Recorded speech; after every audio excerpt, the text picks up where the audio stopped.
today. It is, of course, a Tuesday afternoon where I am. There's so much to talk about these days and so many things to, contemplate. Now, of course, every once in a while, I like to chat about current events and what is going on in our world today. And I tell you, since the January the 20th, there has been an awful lot been going on in our world. So let's start with my own nation of Canada right now. Right now in Canada, we are going through a leadership race in the federal party, which is, of course, the Liberals, and they have been in power since 2015. So they've been in power almost 10 years now, and they're about as popular as or unpopular as you can possibly get. And so in the first part of January, our prime minister decided to, of course, step down. Now, he's going to be prime minister actually until the end of March. And that means that he still is the fellow who runs our country. Unfortunately, what he also did was prorogue Parliament. Now, in Canada, that is something that the prime minister can do under certain conditions. Now, of course, there happens to be some lawsuits that are going on through the Canadian court. And in fact, in just a couple of days' time, there's going to be a court in the province of Ontario that's going to basically decide what we would call the constitutionality of the prime minister's ability to basically suspend parliament for 2 months, in the fact so that he can, his party can have a leadership race. So that's going on right now. We'll find out in a couple of days the limitations of what we would call the power of those in charge and what they can do right now. And so we have two front runners. One is Christina Freeland, who was basically the person that kind of made all this happen because at one time she was the finance minister. And when the prime minister asked her to do something that she could no longer support, she decided to, of course, hand in her resignation. That happened on December 18th. And then what happened was it then, of course, put tremendous pressure on the prime minister over the Christmas season. And of course, when he came back in the early part of January, said, you know what, we're going to have a leadership race. And then that's when he went to the governor general and prorogued parliament. And so we don't even have a parliament that is working right now to basically deal with any of the threats of tariffs that have been happening in between Canada and the United States. And of course, the two front runners, Mark Carney, who used to be the Bank of Canada and also the Bank of England governor, and then Christina Freeland, who happened to be the finance minister. So they're kind of fighting it out and they're going to be having a debate. And so that's what's happening in Canada right now. And of course, you can follow what's going on since the 20th of January. Now, it's interesting that Mr. Trump has definitely been pushing the envelope. The latest situation is, of course, if you are familiar with American politics, you know that there are three equal branches of government. You have the president, you have Congress, and you have the courts. And so Mr. Trump is pushing the envelope, of course, of presidential power. And he's now locked into a fight with the courts that are going on right now in the United States. And of course, the question is he actually going to obey what the courts are actually saying, or is he going to find himself in contempt? And so one commentator actually said today, we're in a constitutional crisis. So that is definitely something that's happening in the United States. And whether you agree or disagree, because basically the same problem in both Canada and United States are relatively the same. our countries are basically divided right down the middle. I mean, there are about right now, just a little over 50% of Americans are standing firmly behind the president. And then there's just a little under 50% who are directly opposing him. So his nation is definitely divided, but my nation of Canada isn't really all that much better. Did you know that in Canada, all you have to do is have 40% of the vote and you can actually win a general election? That's right, because Canada is basically broken down into about 40, 40, 20. So you have 40% that are for the Liberals, 40% that are running for the Conservatives, and then we have a third party in there, which is the NDP, and they usually get something like 15 to 20% of the vote. So you can actually win an election like what our prime minister has done in the last two elections when he only had 39% of the government or the people supporting him. So we have a major problem. Right now, our conservative parliament government has about 54%. So if they were to have an election today, well, the conservative government would have a massive majority. and But that's one of the reasons why the prime minister, of course, prorogued parliament. And that's why we have a bit of a constitutional crisis happening in Canada as well. But this is not unfamiliar to most Western nations or democracies these days, because you have, either the far left or the far right. I mean, let's face it, for many, many years in England, they had a conservative government. And and the problem is when a government gets into power, okay, there's an old adage that says power corrupts absolutely, or absolute power corrupts absolutely. So when a government gets into power, you know, I really believe that they do have the best intentions. I think that. But you know what happens when you get a hold of the public purse and you start getting all the perks that different government have around the world? Well, then it can become too much of a temptation to try to hold on to power for too long. And that's when, of course, democracy happens and governments are changed. Like, for example, in Canada, we usually change our government after about 10 years and then we flop the other way. So, right now, we're flopping towards conservatism and a little bit normality, because what happened with our government was the fact that they kind of went way off to the left. And last few years, there's been something called woke, and that is basically anything can go and anything has gone. And a lot of times when you have that, common sense just goes out of the situation. But I want to give you two historical figures who actually said this.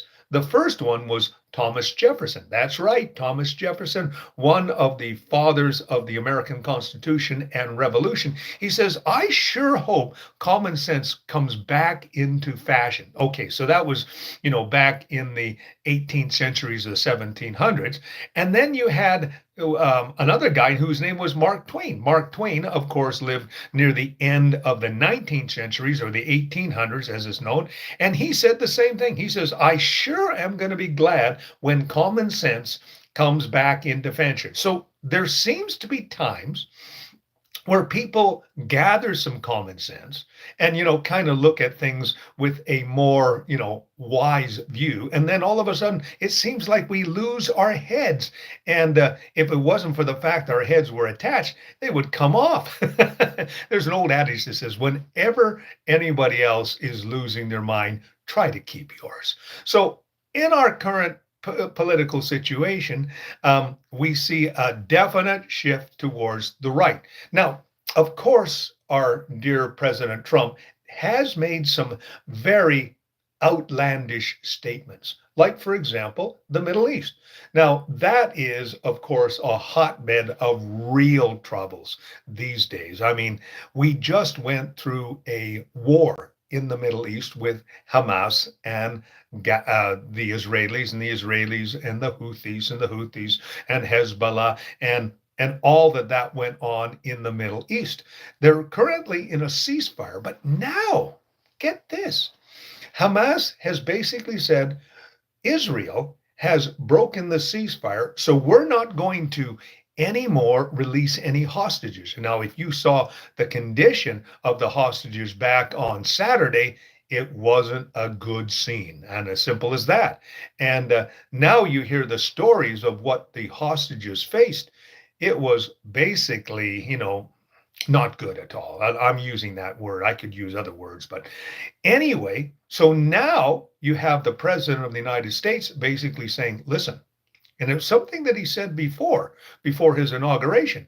He says, if the hostages are not all released by 12 o'clock on Saturday, he used a very powerful word, and he said that basically all hell will break loose.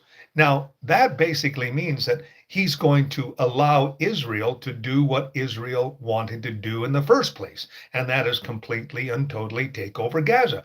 And of course, you've also heard him say that we're going to turn Gaza, we're going to bulldoze everything, get everybody out of there, and of course, they're going to turn it into a kind of a Riviera of the Mediterranean. That, him being a land person, developer, that's what he was thinking. There was only one problem. He said the same thing about Atlantic City, and that didn't happen. Of course, now, as the president of the United States, he has literally unlimited resources to do that. And that has not gone over well, especially with the two countries that he has said today or last week. Well, we think that Egypt should take them and Jordan. So today he's actually meeting with the king of Jordan. And that should be an interesting conversation, considering that, about 40 to 50%, somewhere between 40 and 50%, the country of Jordan is already Palestinians. They've also taken people in from Syria and Iraq. They're basically a kingdom full of minorities. So this is going to be interesting, especially when you're talking displacing about 2 million people. Now, I know everybody in the United Nations is saying, you can't do that. And the Arabs are saying basically you can't do it. So there's some very interesting things that are going on in our world. I'll tell you this, it is not boring these days. I mean, it is really chaotic and, crisis orientated. I mean, Biden had 4 years of quietness compared to the 3 weeks that Mr. Trump has been in order. Now, you have to understand something. His first term, he was very prolific and he was very, as he was. He hasn't changed one little bit. The only difference this time is he now knows what he can and cannot do. And he's pushing the cannot do to a certain point as well. And so there's a lot going on in the United States. Now, my country of Canada, of course, just got slapped with tariffs, aluminum and steel. Now, of course, there's some interesting things that people may or may not know about the Canadian economy. Number one is the fact that our dollar is about 60% when it comes, or 60 cents on the American dollar. That means that our currency is a lot less. Okay, so basically, if you are an American, you can buy Canadian goods at 60 cents on the dollar. So the truth of the matter is, even with the tariff of 25%, you can get Canadian steel at basically 85 cents on the dollar. So it does do some damage to the American economy because Canada supplies a vast amount of aluminum and steel and also as well different products to the American market. It's going to definitely make things a lot more expensive. And but the Canadian manufacturers have been aware of the fact that tariffs could come. And it's going to hurt both sides of the border. It really is. And you would begin to wonder, of course, of how this is all going to affect. Oh, so let me tell you how tariffs work, okay? Just so that you understand, okay? The American buyer, okay, he's the one who's going to have to pay the tariff. Okay. So if you have, let's say, Canadian steel and you're getting it on 60 cents on the dollar, you will have to pay a 25% increase. Okay. So it's going to cost you more to bring Canadian steel or aluminum into your country. Okay. And it's the American buyer who's going to pay that. It's not the Canadian folks so that's going to pay. But what's going to happen is because of the fact that the American buyer has to import that and pay the tax even before he can bring it across the border, that is definitely going to make American manufacturers think twice. The only problem that they have, and if you've studied economics, and I'm not an economist, not by any stretch of imagination, but I do know how economics work, okay? This free trade agreement, they used to call it the NAFTA, which was, of course, the North American Free Trade Agreement.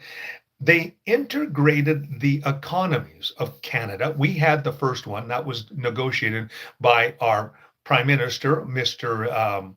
Mulroney. He was the one. He wanted to basically get access to the American market. And that was a good idea and a bad idea because the bad idea was that the fact is that our economy became so integrated within the last 40 years that Canada began to rely on the American market. Here's a perfect example.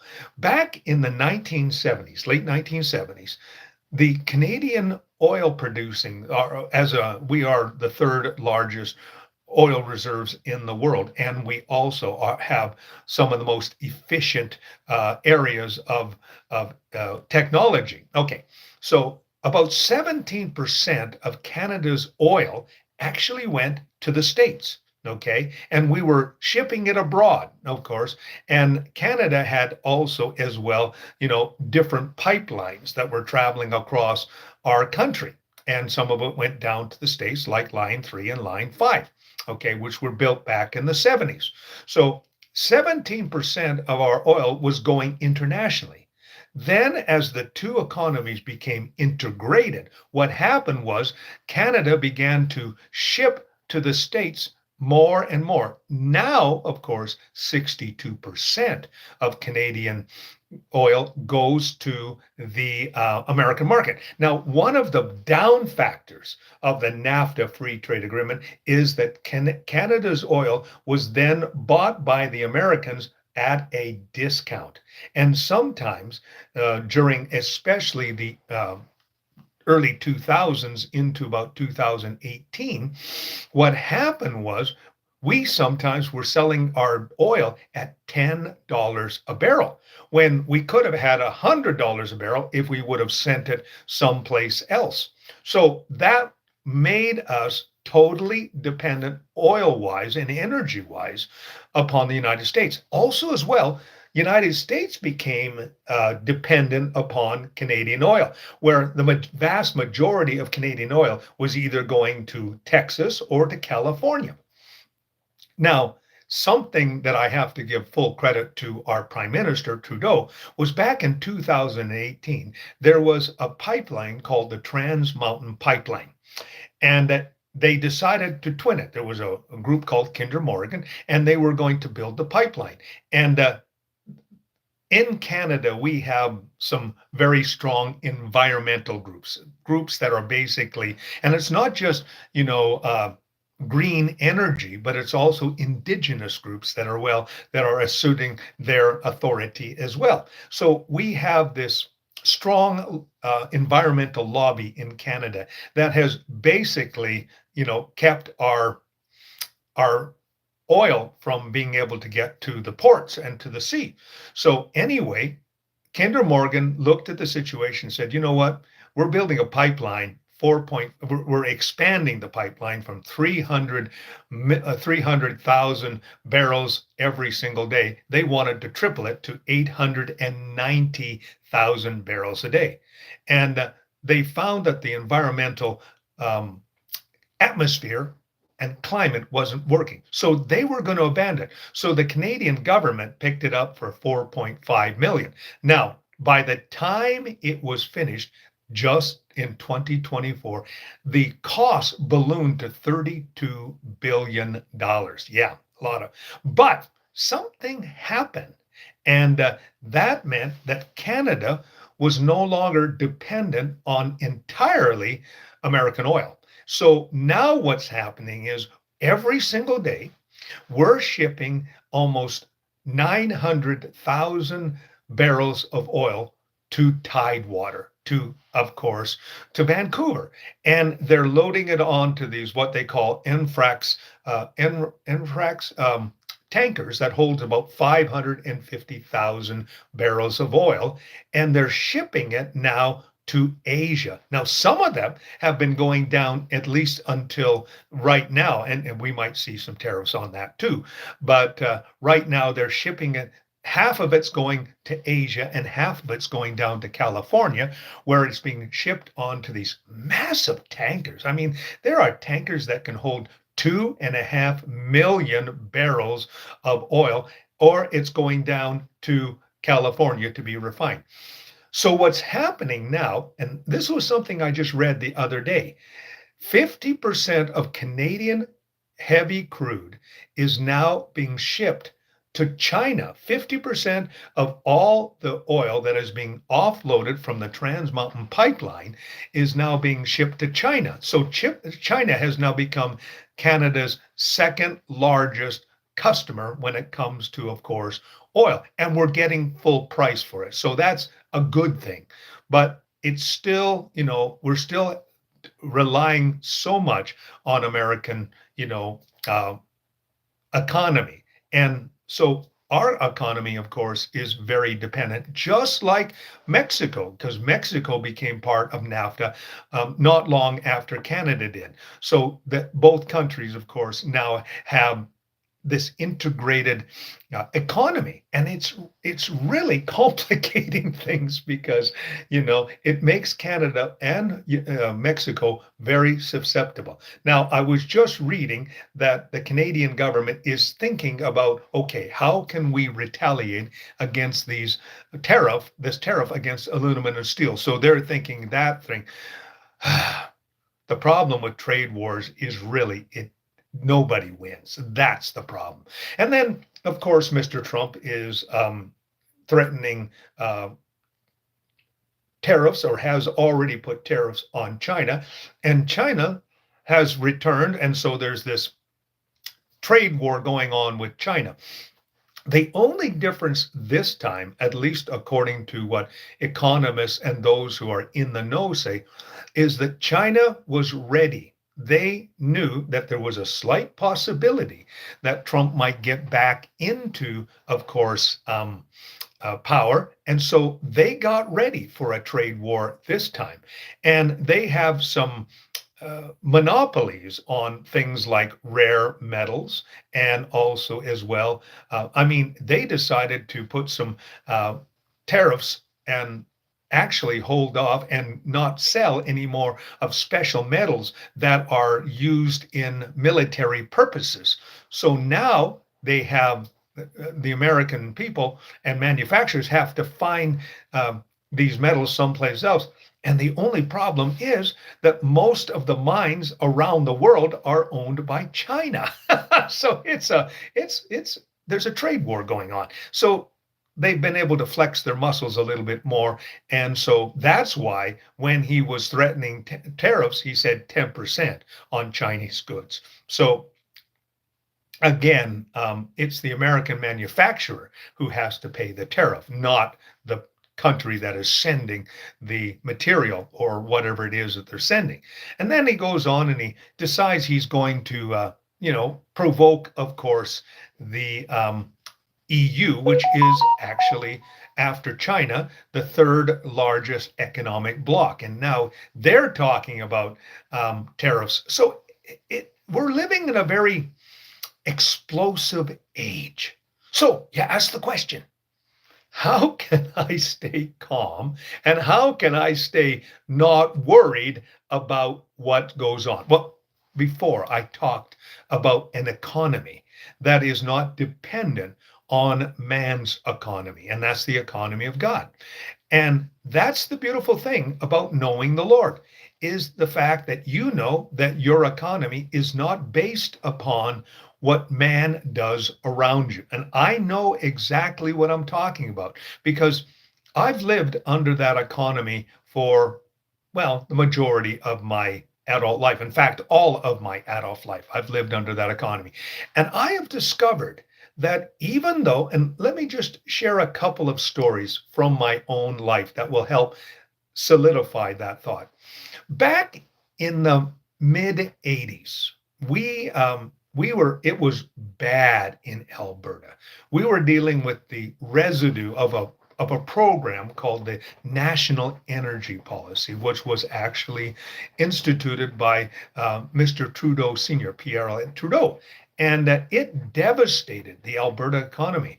And it literally shut down our oil patch. The oil patch and fossil fuels, both oil and gas, are the main drivers of the Canadian, or I should say, well, the Canadian economy, but the Alberta economy, okay? It basically, we've tried to diversify so much in our province, but the simple fact is that oil and gas are still the main staples. So during that time, there was a lot of unemployment, and I did something absolutely crazy. I decided to leave my church, and I decided that I was going to go into the evangelistic field. That's what I thought. Now, get this. When I quit my job, I had $25 in the bank. $25 in the bank. I had two small kids. I had a mortgage that was, now back in that day, of course, my mortgage was 14.5%. I had $25 in the bank, and I spent that $25 going down to my parents' place and my wife's parent place in the southern Alberta town that we lived, or they lived, and I spent that to drive down, enjoy Christmas, and then drive back. I didn't have a dollar in the bank when I drove home that minus 25 day. And I'm thinking, okay, God, I don't have any money, and the rent's due, and I should say the mortgage is due, and all the things that go on with having a house, but I'm going to trust you. You see, I had paid my mortgage for that month before I left. So that's why I had $25 in the bank and I paid my utilities. So that's why I had $25 in the bank. So I'm sitting there, no job, couple of prospects, I was going into the evangelistic field. So basically, my wife said, well, we're going to have to live by faith. Well, that's exactly what we did. That first month, I went to my first evangelistic crusade, which was a week long. It was in a place called Drayton Valley. Now, this is where I was going to learn that my economy, or the economy of man, was not the same as the economy of God. And so what happened was I went to that crusade, which was marvelous. It was a marvelous crusade in Drayton Valley. And you know what happened? I took home enough money in that crusade, that first week of crusade. And I remember my friend Ben Sieper saying to me, I've never seen the people so generous. And I took enough money to basically almost, support myself that entire month. Well, by the time that month was over, I had enough money in the bank to be able to carry me over to the next month, because the next month I didn't make any money at all. I made, basically about 30% of what I had done the previous month. But it was also interesting. And I want to share this story because it is so powerful. My wife and I, we were looking at different places to live and different places to serve. And we had an indication that the Lord wanted us to move from where we were in central Alberta to go north. And every place that we had was, of course, north. We're talking Northwest Territories or the North Alberta. And I was actually confirmed to go into a place in the northern part of Alberta, which was called High Level. My district superintendent at the time said, "We will look at giving you, Hay River, or I should say, High Level." I said, "Okay, we're ready to go." And then all of a sudden, we began to pray. And one night we were sitting there praying. It was a Sunday night, and all of a sudden, my dog, Bear, at the time, looked over in the corner, and all of a sudden, we had an angelic encounter where my wife and I were basically reduced to sobbing idiots for about 3 hours because the presence of the Lord was so powerful. And it was interesting that after we were done, I said, "I have an assurance that everything is going to be fine." And that Tuesday, we were going to be getting confirmed to go to High Level. So I had a pretty good idea. What happened was the Monday night, I got a call from Yellowknife in the Northwest Territories. And they basically said, "We have your name. Would you be interested in coming up and candidating at our church?" I said, "Sure." Well, to make a long story short, we ended up going to Yellowknife and having a fabulous 5 years up there. It was wonderful. But I wanted to tell you this part, okay? So the following month, and this is so cool. What happened was this, that when I went up to Yellowknife and I candidated for the church, I actually had intended not to take the church.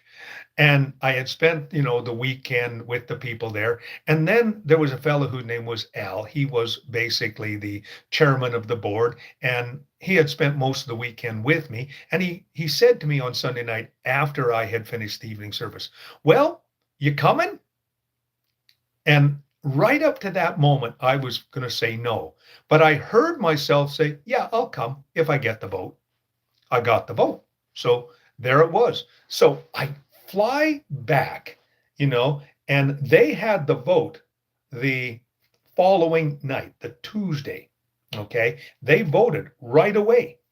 And my district superintendent, after I had gotten back, says, "Well, are you taking High Level or not?" I said, "No, I'm going to Yellowknife." He said, "Okay." And it was interesting that after I got the vote, I had a problem. My problem was I had a house. Now get this, I had a house. So I contacted somebody who was involved in the program and also real estate in the area. And I said, "I got a problem." He says, "What's that?" I said, "I have to sell my house." He said, "Let me get on that." This is not a word of a lie. 10 minutes later, he phones back and says, "I've got a buyer for your house."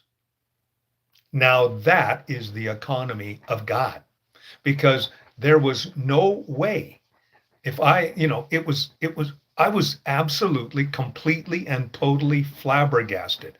My wife says, "What happened?" I said, "Our house is sold." She says, "That was 10 minutes." I know, 10 minutes. So, and this was the neat part, okay?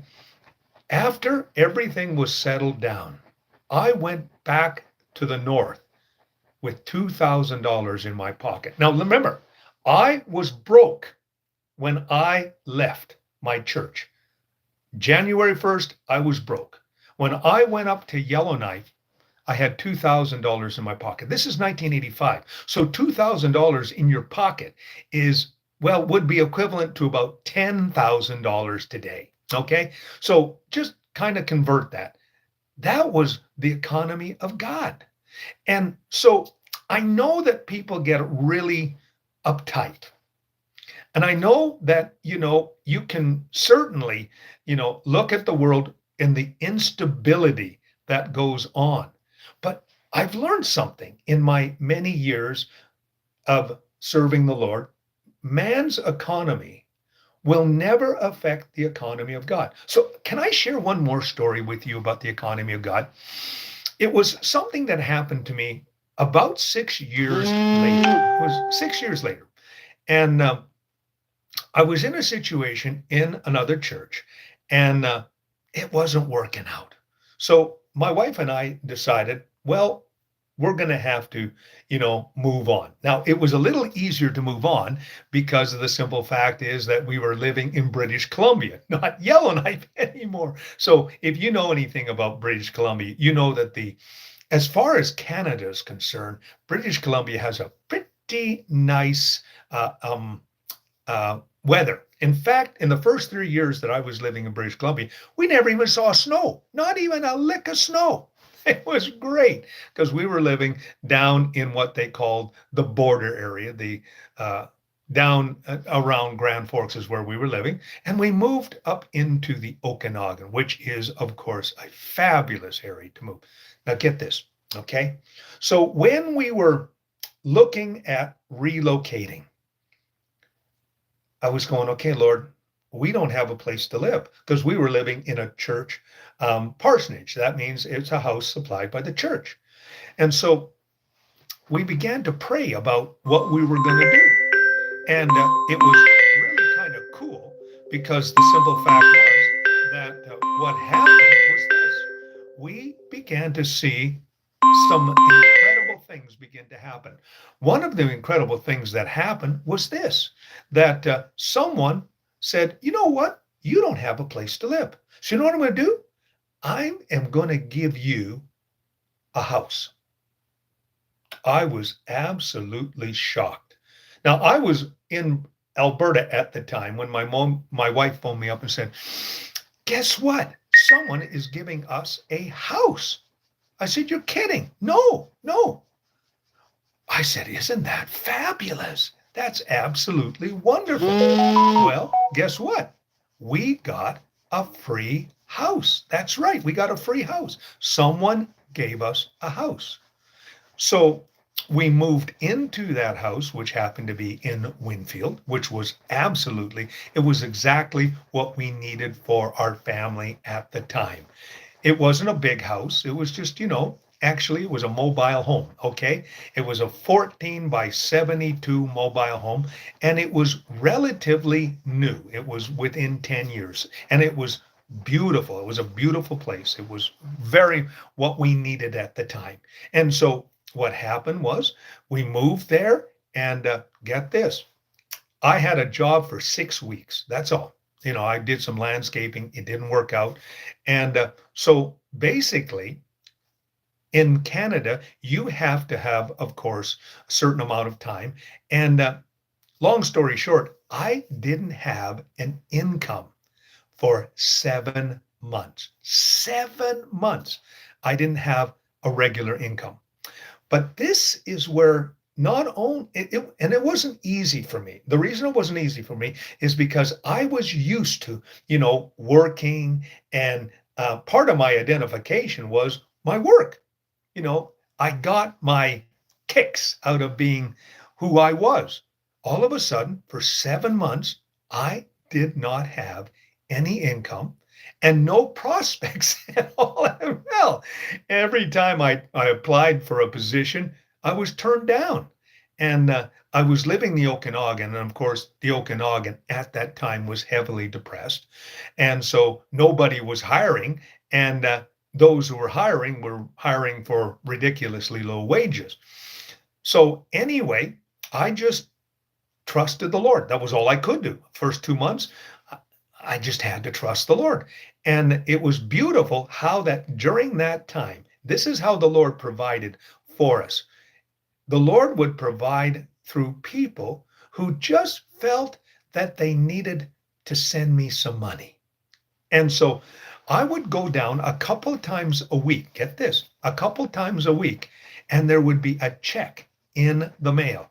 And I was amazed. During that entire time, I was absolutely amazed how God just provided. My kids actually, I was talking to my son Robert the other day, last Friday. We talked about this, and I said, "Do you remember when we would go down to the mail?" He says, "Yeah, I do."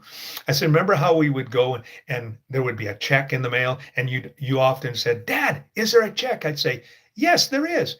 He says, 'Yeah, I remember that.'" He says, though, he says, I was only 10 years old at the time, but he says, I remember that quite well. I said, that's right. It was pretty beautiful. I said, just remember, God's economy doesn't work according to man's economy. Well, after that 7 months was over, get this, I was able to buy a house. That's right. I was able to buy a house, a beautiful house on the Okana, I should say, the Shuswap Lake. Beautiful view of the Shuswap Lake. And I was able to, and this is a miracle in itself. My wife was looking for a particular house. And you know how you go through the real estate pages and my wife says, that's the house I want. It was a beautiful 2-story walk up. It had, a massive front room, 3 bedrooms on the main floor. We put 2 bedrooms down in the basement. It was a wonderful experience. And of course, living on the Shuswap Lake, we had a beautiful view of the mountains, and it was great. It really was. I was able to buy that house after not having a job for 7 months. Talk about the economy of God. I tell you, it's absolutely wonderful. When you put yourself in the economy of God, you can have his blessing over and over. Can I share one more story? It's one that happened just recently. Okay, just recently.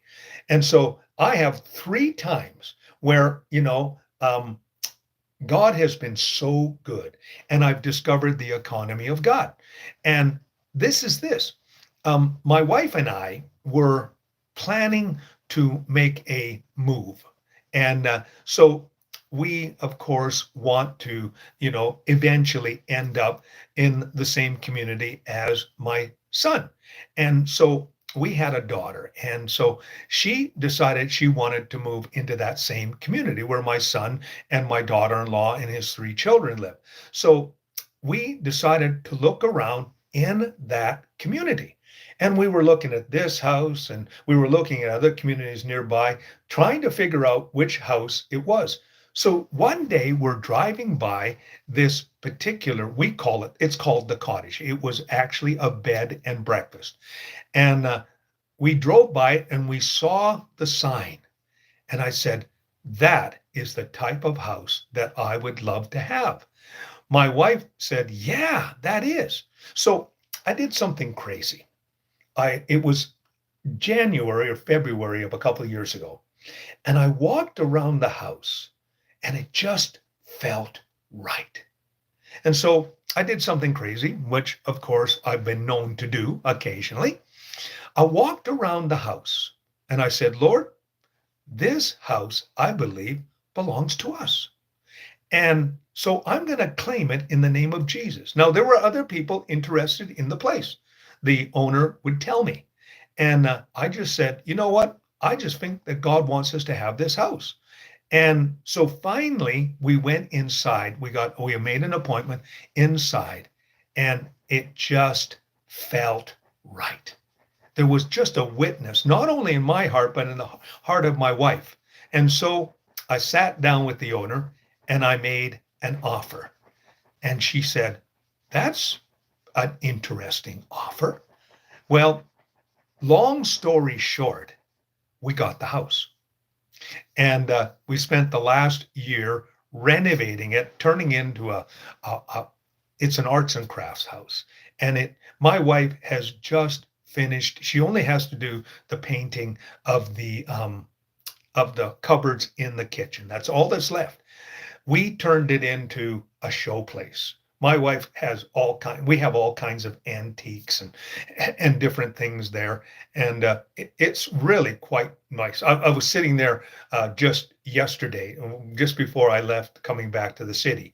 And I just looked and I said, Lord, this is so good. It is absolutely wonderful that you have allowed us to, be a part of this. And I mean, we got it at a ridiculous good price. Now it's gone up in value since then, and we're grateful for that. And the people who sold it to us, they were very happy with what we offered. And so it all worked out for all of us. And I had to do a lot of work this last summer and fall, but we got it up to where it was needing to be. And now my daughter, get this, my daughter is about to purchase a home, and it is a cabin, a log cabin.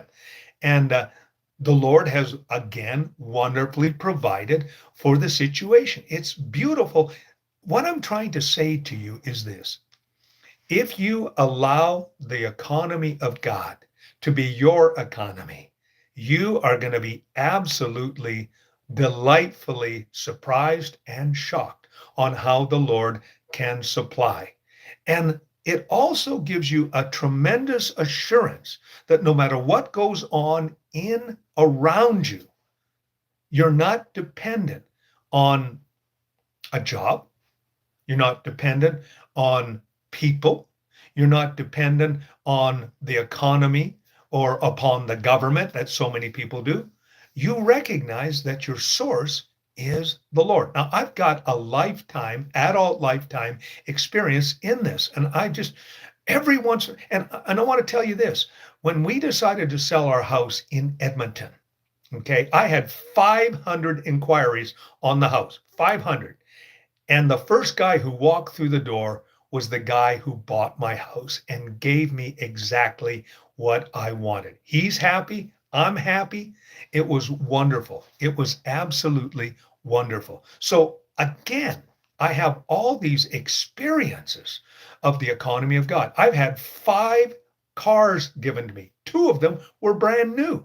I shared a story about the fact that we totaled our van, and before we were done with the whole situation, we had a brand new car, a truck, and also the insurance money from the van.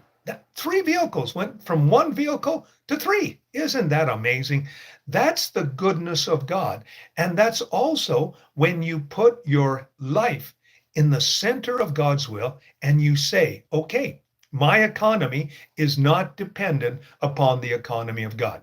So why am I telling you all of this? To not worry. I know it's scary out there. It really is. But Jesus reminded us in Matthew chapter 5. He says, look at the fowl of the air. And also as well, he says, the flowers in the field. They don't sow, they don't spin. But guess what? God knows what they need. 2 things. He said, God knows when a sparrow falls to the ground. And he also said that Solomon, in all his glory, is not adorned as one of the flowers in the field.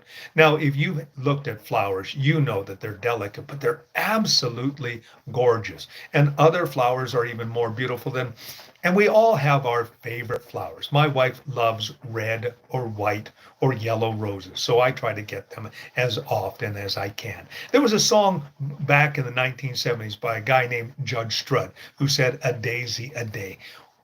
Basically, if you allow the Lord to lead you, this is very important scripture. Trust the Lord with all your heart. Don't lean to your own understanding, but always acknowledge me, and he will direct our path. Jesus was trying to get across to the people of his day, which I'm trying to get across to you today. And that simply is, God knows about your clothing. He knows about your shelter. He knows about your transportation. He knows about your food situation, and he can take care of you. But it does mean some trust. I've had a couple of times where I had no resolve but to trust the Lord. And he came through every single time. It's come close a couple of times, you know. I've shared a story about, how that we had $35 in the bank of our church, and God supplied beautifully through the mail the whole month, through one check from one of the guys from our church. It was great. It was marvelous. Didn't mean that I didn't have a little talk with Jesus about it. I've had lots of talks with Jesus about the economy situation. And yet, every time, and when I get feeling a little bit worried, he comes through and just reminds me that I've got your back. And if I can find that, I want you to know you can find it as well. So I know things are a little scary right now for a lot of people, and I know there's a lot of folks out there. In fact, my Alberta, Alberta actually is the best economy in Canada right now, and yet 50% of the people of Canada or Alberta are living paycheck to paycheck. So even in a place where there's lots of resources and opportunities, there is still scarcity, and people are afraid. And people think, okay, I'm going to put it on my credit card. Well, when you put it upon your credit card or you go in line of credit or whatever it is, you end up being a slave to the bank. And whatever um, interest rate that they are right now doing. And of course, in Canada, we saw basically a 475% increase in our interest rates. We went from 0.25 to 5%. Now we're back down to about 3.25, which still means that on a mortgage, you're still paying 4%, which is ridiculously low. I understand that. But when you got a 500,000 or a 600,000, or now as what has happened both in Calgary and Edmonton, the assessments just came out. And in Calgary, in some areas, it went up like 20%. And in Edmonton, it went up anywhere from 7 to 15%. Okay. The prices of homes. So let's say you had a $400,000 home last year, it was assessed. If it goes up 15%, well, basically, you're looking at a $12,000 increase at least, maybe even more, depending. I got to think here, my mathematics skills right up at the top of my head aren't working as well as they should. You're going to see a massive increase, and that also means that your mill rate's going to go up as well. So all of a sudden, you're looking at a 15% increase in your taxes, along with the 9% that they're going to slap onto you. All of a sudden, you're looking at a 25% increase. Wow, that is hard to take. And a lot of people are facing it. And of course, I looked at a bill yesterday. My wife showed me a bill. Our water and sewer and gas bill out of the town that we are. $100 of the $300 is carbon tax. So we're kind of hoping that that carbon tax disappears. And the Liberal government, the two front runners, say, we're going to do away with that carbon tax. So that would be nice. Anyway, long story short, listen, if you put your hand in the hand of the man who stilled the water, if you put your hand in the hand who walked upon the sea, you're going to find that your economy doesn't necessarily have to be ruled by what's going on in the markets. And you don't have to worry about Mr. Trump. I'm not saying that you shouldn't be concerned, but when your economy belongs to God, you know that everything's going to work together for good. Doesn't mean all things are good, but all things are going to work together for good. So that's my thought for you today concerning, of course, what's going on in our world. A little thought. And I hope that it gives you, let me pray for you right now, because, we talked about the things that are going on. Lord, I know it's scary out there right now. And I know that things are uncertain. And I know that things are, economy wise, unreliable. But there is one thing that we can rely on, and that's your economy. We can rely and depend upon you. You said that you owned the cattle on 1,000 hills. And you also said simply this, that you supply every need according to your riches and glory. I have a lifetime experience of that. And so, Lord, I want people to realize that today. And I want them to also realize that, Lord, you are the one that's in charge. And we just put ourselves in you. So, Lord, take away the uncertainty and give us that peace that passes all understanding. That's my prayer today. And I thank you for all of these things. In your name we pray, Jesus. Amen. Well, I hope that what I've had to share of you has inspired you and has taken away down a little bit of your stress level and has helped you to say, okay, I am going to put my life and my finances and all of the things of my life in the economy of God. Because remember, he is the one who gives every good and perfect gift. That's what James says. Every good and perfect gift comes down from the Father of lights, where there is no shadow or variable or turning. He is consistent. He is dependable. He's reliable. He's constant. He's consistent.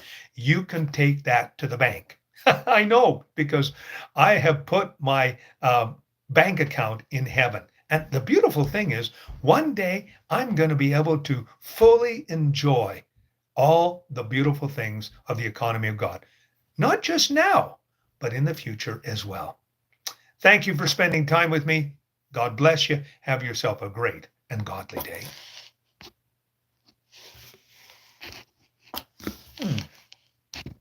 There it is.